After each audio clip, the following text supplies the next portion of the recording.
we dropped by a local skate shop to get an idea of places to explore.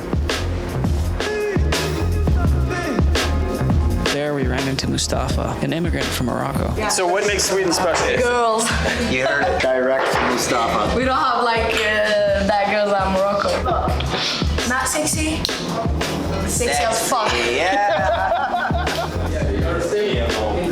We were told to check out High Valley Skate World, which is a project started in 2009 to build Sweden's largest skate park. Back home we call them scooters. You call them push bikes? Kick bikes. Kick bikes? Yeah, kick bikes. And kick bikes, scooters are not allowed in this park. No, in lines, no bicycles. Okay. It's only for skateboarding.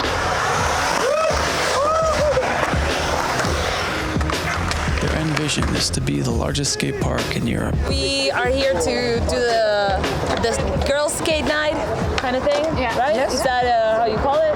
Yes. Yeah. Girls skate.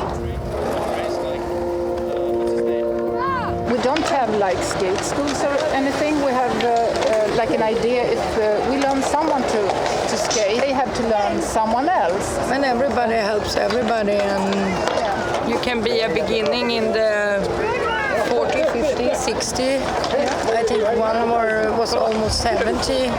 Was here and tried, a woman. That's awesome. We have a crew for women over 50 with passion for skateboards. Really good. We have a strict age limit. You have to be over 50 to join. That's awesome. Is that really like, this is fika, like everybody stops? Yeah, everybody who wants to have Have a some break. lemonade, coffee and cookie. You sit down, you take a cup of coffee and you eat some biscuits or cinema buns, or you get together and talk and have fun and resting a little bit. Anna encourages us to come with her so she can show us Snowstagram, a rundown industrial area that has been transformed into an open gallery from both local and international street artists.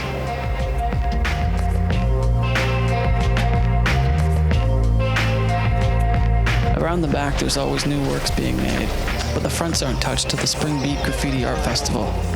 It's held here every year and features music and live paintings, making this once forgotten area a vivid outdoor exhibition. Sabrina followed up with Ishtar, who was part of the Ladies' Night session at High Valley. Ishtar is currently setting up a display for an art show she's curating. There's something like a sensitive aspect that lies in all the skaters I know, at least.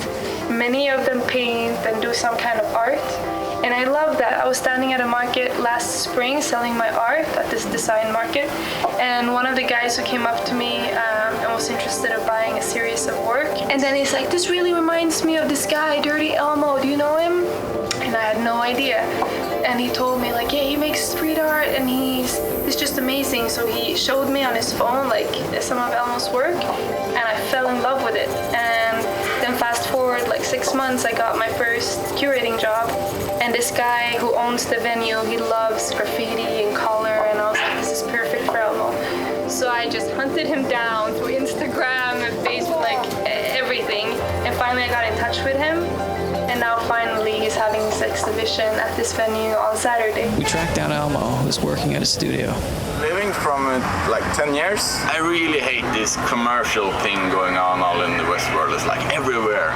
So like the shapes and colors you see, that's mostly commercial, and I don't dig it. I'm just trying to go with the vibe I have at the moment. So I've been trying to have a studio in Sweden for like 6 months, then go abroad 6 months. Elmo's latest trip was India, where he not only worked on some street art around the country, but met some interesting characters along the way. And painted walls in like slum areas and like hospitals and whatnot. This is book Shantaram, about this Australian dude gets into prison, escapes prison, go to Bombay, lives in a slum, works as a doctor and starts selling drugs, and then end up working as a mafia. So I hooked up with his crew. I hooked me up with shit and exchanged money for me. Yeah, cool guys. At this point, I don't really feel I have a choice about it. If I don't paint, I'm gonna feel like really bad. When you have your passion and you go really deep into it, like there is something bigger. When you get into that spot, when you feel the real flow, that's straight up magic. That's Yeah, I try to see it like work as play. Like if I go in there, it's like, oh, I fucking have to produce shit. Yeah. Like, nah, that's not gonna be from the heart. I have to be like walking around as a bum here for like 5 hours, and then like boom, something explodes, and that's the real thing. That's why I'm doing it. It's not like it's always flowing up. I would like it to be that way, but I don't think creativity really works that way. No, you need that downtime also to like figure shit out, I guess. For sure. And like, not always on this conscious plane. It's a lot of stuff happening in the back of my mind also. Like I woke up and I got this itchy thing going on. It's like I can't go to bed. Yeah. So like I went into the studio and I made this one. No way. While going for food, he stumbles upon some free supplies. Canvases. There is good stuff happening here. Like the tag game. He invites us out on one of his tagging adventures. And like if some shit happens, just put it in there. Put up the collar for this one.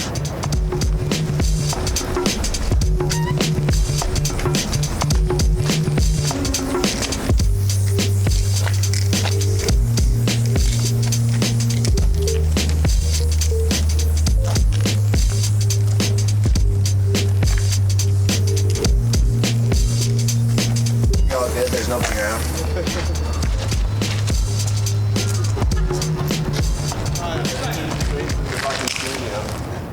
In the 70s, Ingmar Stenmark was an inspiration for many to pursue slalom in both skating and skiing. Its popularity has continued to soar in Sweden ever since. Ingmar was a strong influence on Nicholas Hyland, who's a two-time world champion in slalom. He's also a well-known sports reporter and film producer. Sabrina challenges him to a race at High Valley. I was dyslexic when I was a kid, and I had quite big problems in school. Suddenly I started skating. People saw me, in school I started speaking up. It was more like a freedom. I was 25, 26, started interview pop artists, and after a while I started interview actors, and then I get into sports. And because I was a skateboarder, and the snowboard era, and the wakeboard era, and the surf gets much more popular in the early 90s. I was the only one in Sweden who knows anything about it and could communicate it. My life really changed because of the skateboarding. During the Winter Olympics, Nicholas became part of the news in Sweden when he hugged snowboarder Shaun White during his interview. A little bit of a controversy, right? Yeah, that was good. But you felt comfortable doing it. Yeah, because as a sports reporter, who cares if you give a hug to someone?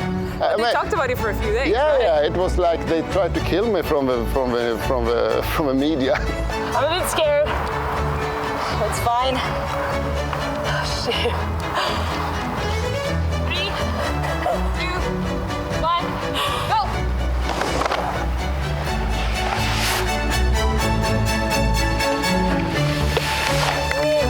A Swedish hug. Sabrina looked pretty. Oh, hi, Sabrina. With the heat rising, skateboarding was off. Adam took us to a discreet swimming dock and showed us his inner Swede. I could speak like this if you want me to. It's pretty good. Hang out at IKEA all the time. And yeah, jump in the water like a Swede. That was so Scandinavia.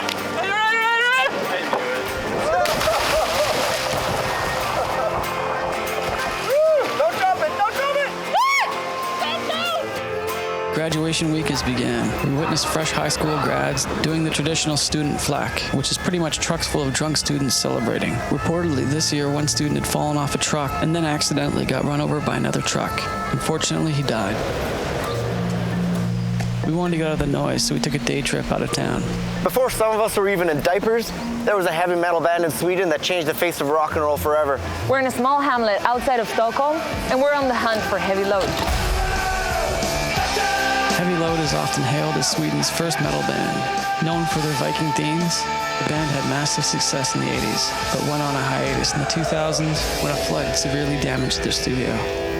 They've recently been working on their comeback. We joined the brothers at Rang's house. They say that this house was built by the accountant of the king by then in 1750. And when we renovated his bedroom upstairs, under the floor, we found some stuff. Magic stuff. We found a piece of wood, a piece of metal, and a piece of bone. and that is to keep the bad spirits out. It must be true, because there are no ghosts. This is where my girls used to dance. Oh yeah. Stephen and me, we worked with music for so many years. You can say from 1974 until the year 2000, it was only music. But then we had a big flood in our studio. Everything was destroyed, you can say. That, you could say, was the point, saying stop for our music. It was a passionate, so everything had to turn. When we didn't do it, there was no room for that passion, so it was painful listening to music, not being able to play ourselves. We started playing when we were kids. I was 8. We grew up in this atmosphere. He was play piano and singing every day, like Schubert and Swedish composers. When we were kids, life was quite boring. There was just one TV channel, black and white TV, and they never played hard rock or anything like that on radio. So if you wanted to have fun, you have to make fun. You have to do your own stuff. Then we financed our first album ourselves, and it sold well, and we toured.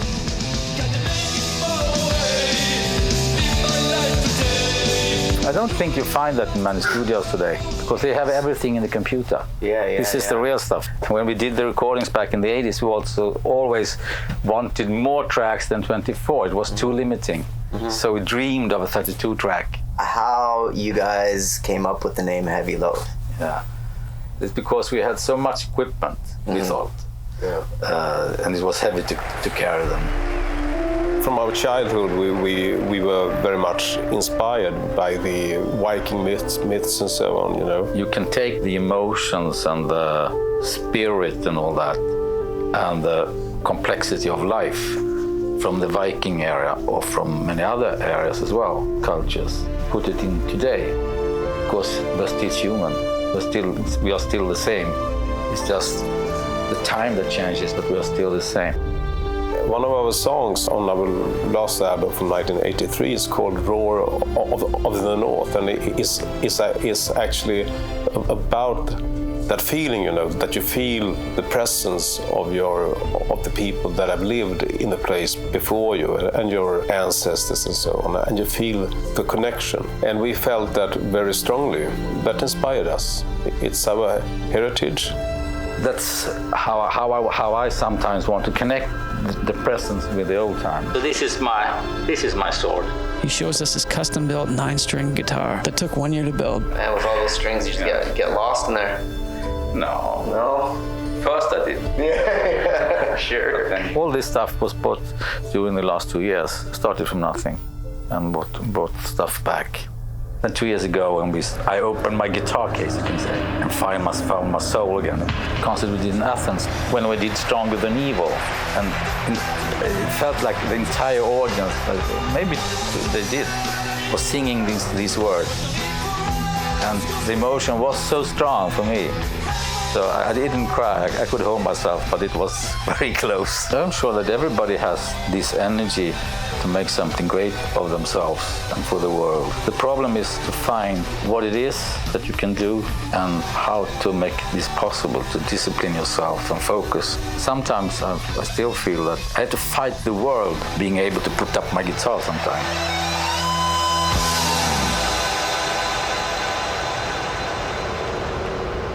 We're wrapping our trip up in Europe's best preserved medieval city here in the heart of Stockholm. We've traveled from cosmopolitan south to the furthest reaches of the Arctic Circle. Through that, we've been able to experience the merge between the past and the present of the Swedish culture, making long life friends along the way. This country's got something for everybody. Suecia te espera.